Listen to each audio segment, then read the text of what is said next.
आनजादाव मोजां मोजां मार्क लानानै पास खालामनो हानाय फरायसा फरायसुलिफोरखौ दा हासुरा गामिनि नोंथांमोना माबायदि फरायदों?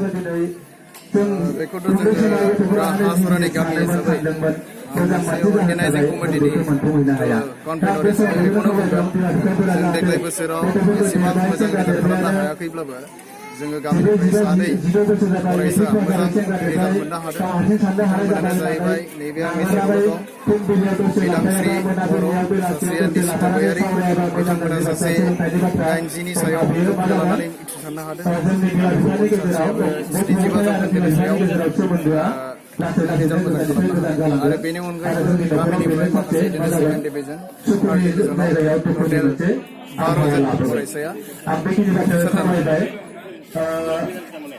सिगाङाव साबेसेसो मोजां पास खालामनो हादों? मोजां हिसाबैथ' आं दा बुंनाय जेरैहाय सानै बिनानावा देग्लायनि मेट्रिक HSLC आनजादाव बेसेबां पार्सेन्ट लानानै पास खालामनो हादों बिनानावा? 72.83 मा आयदायाव बेसे लानानै? बड'आव 92 ओमफ्राय साइन्सआव 51, इंलिसाव 68, मेथ्सआव 70 आरो हिन्दीआव 66 लानानै। बबे फरायसालिनिफ्राय पास खालामनो हादोंमोन? नोंनि बे दिनै बे पास खालामनायाव नों बेसेबां घन्टा फरायदोंमोन? नोंनि फरायनायाव नोंनि आइ आफा आरो फोरा माबायदि गोहोम फोरमायनायमोन? माबाफोर जेंना नुजादोंमोन नामा? आरो फोरोंगिरिफोरनि सायाव नों मा बुंनो सानो? नोंनि बिदि एसेबां पार्सेन्ट लानानै पास खालामनाय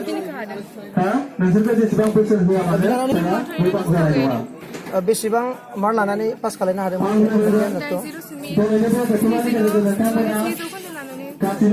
मा आयदायाव बेसे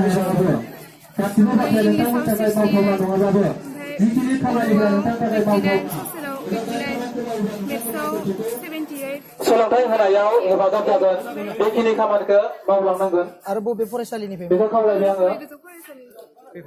बेसेबां घन्टा फरायोमोन? सोलोंथाइजों लोगोसे जोङो मोनसे बाथ्रा जायखौ इंराजियाव होनो मरेल नलेज। जिउआव मा जानो लुगैयो? नोंनि फरायनायाव नोंनि आइ आफामोना माबायदि हेफाजाब खालामदोंमोन? जोंनि उन्दै गथ'फोरनि गेजेराव जेरै आंखालखौ नुनो मोनदों। नाथाय बिदि होननानै आङो उन्दै गथ'फोरखौ दाय होनो सानाखै। बेनि दायनिगिरिया नों, आं, बिमा बिफायानो। आं गथ'नि सिगाङाव जिबायदि आखल दिन्थिनांगौमोन, मोजां आखल दानायनि सिगांनि बाथ्रा फोरोंनांगौमोन, बुंनांगौमोन। बाहायनाया थार हिसाबै थांनाय बोसोरनिफ्राय देग्लाय बोसोराव SSLC आनजादखौ लानानै माबायदि गोजोननाय दं? बर' खौरांनि गेजेरजों आसामनि गेजेराव जायफोर फरायसाफोरा दिनै बर' बिजोंनि गेजेरजों फरायनानै जाफुंसारनो हाबाय, साफ्रोमबो फरायसाफोरखौ आङो बाक्सा जिल्ला दुलाराय बर' फरायसा आफादनि जानानै गिबियावनो बरायग्रोबाय आरो आसा खालामबाय बिथांमोना फैबाय थानाय समाव गावनि गोख्रों नाजानाय आरो गोब्राब नाजानायनि गेजेरजों गावबा गावनि जिउखौ दानानै लागोन। बाक्सा जिल्लानि सिङाव जोङो जुदि रुजुनानै नायोबा थांनाय बोसोर 2018 आरो 2019नि जि रिजाल्ट बेखौ रुजुनानै नायोबा बाक्सा जिल्ला हिसाबै जोङो बांद्राय गोजोननाय मोनाखै। मानोना थांनाय बोसोराव जोंहा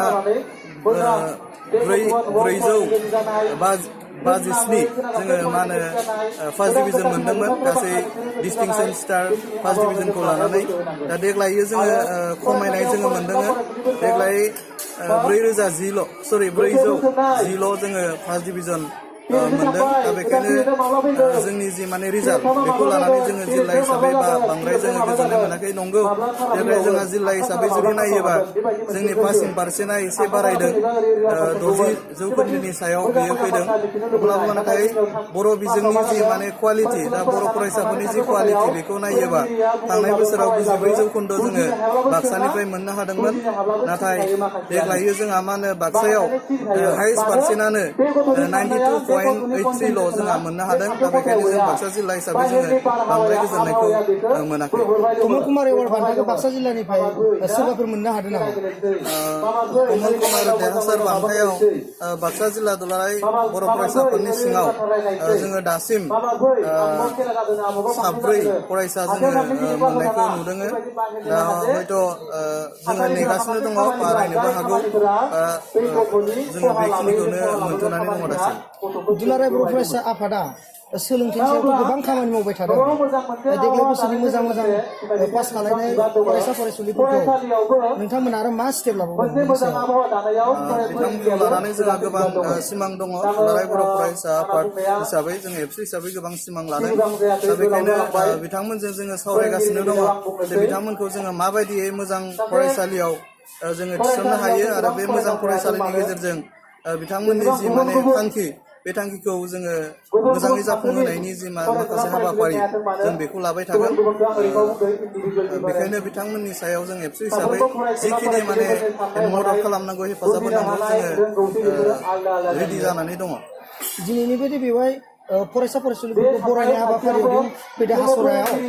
बेवहाय माबायदि गोजोननाय मोन्दों फरायसा फरायसुलिफोरखौ लानानै फरायसाफोरखौ बिथांमोनखौ लानानै गोजोननाय मोन्दों आरो गामि आफादनि आफादगिरि आरो गाहाय नेहाथारिजों लोगोसे बिबानगिरि आरो लाइमोन आफादनि आफादगिरि गाहाय नेहाथारिजों लोगोसे बिबानगिरि बिथांमोननिसिम आङो साबायखर बावदों आरो गोजोननाय मोन्दों मानोना बिथांमोना देग्लायो गिबियै जाफुंसारनो हानाय फरायसाफोरखौ बरायनाय हाबाफारि बेखौ खालामदों दा बेखायनो आं बिथांमोननिसिम साबायखर बावदों आं आरो बेवहाय फैनानै बिथांमोननि फरायसाफोरा गावबा गावनि जि एक्सपिरियेन्स बेखौ बुंथिनायाव आङो गोब्राब नाजानाया जिहेतु गोब्राब नाजानायनि गेजेरजों गावखौ जाफुंसारनायाव बिथांमोना माने मदद खालामनो हादों गावबा गावखौनो बेखौ खोनानानै आं गोजोननाय मोन्दों आरो मिजिंथिदों गोब्राब नाजानायनि गेजेरजों बिथांमोना गावबा गावनि जिउखौ जाफुंसारना लानो हागोना रोखा कमल कुमार एवार्ड बान्था मोननाय फरायसा फरायसुलिफोरखौ बिथांखौ सेन्ट्रेल दुलाराय बर' फरायसा आफादा बरायनायनि हाबाफारिखौ लादों दुलाराय बर' फरायसा आफादा देग्लायनि जि 2019 मायथाइयाव देरहासारनाय टप 10 मासि आवग्रिनो हानाय बे कमल कुमार देरहासार बान्था बेखौ सेन्ट्रेलनिनो बिथांमोना बरायनो हाबाफारि लादों आरो बे हाबाफारिया देग्लायो एबसुनि जि हाबाफारि बियो उदालगुरि जिल्लानि भेरगाव आन्सलिकनि सिङाव बियो जागोन आरो बियो बे सोलिफु दाननि 22 खालाराव बियो जागोन नोंथाङा गामिनि सासे गाहाय दिनै बे फरायसा फरायसुलिफोरखौ मोनसे बरायनाय हाबाफारि लादों नोंसोर गामिनि रायजो राजाफोरा बिनि सायाव मा मिजिंजों लानाय जादों बे बरायनाय हाबाफारिखौ जोङो दिनैनि जिथु खामानि बा दिनैनि जिथु हाबाफारि बे हाबाफारिखौ जोङो सेंग्रा आफादा जोङो हासरा उपदेष्टा कमिटि होननाय मोनसे आफाद दङ बे हासरा उपदेष्टा कमिटिखौ लाफानानै दिनैनि जिथु फरायसाफोरनि सायाव जि गोजोनथि माने खामानि मावदों बे खामानि मावनायाव जों गासै खाखा मोनथामबो रायजो राजा रायज्लायनानै जयै गथ'सा इयुन जिबन दानायनि थाखाय जों थिरांथा लानानै सेंग्रासा आफाद आरो जों समाज आफाद एखेलगे ज' जानानै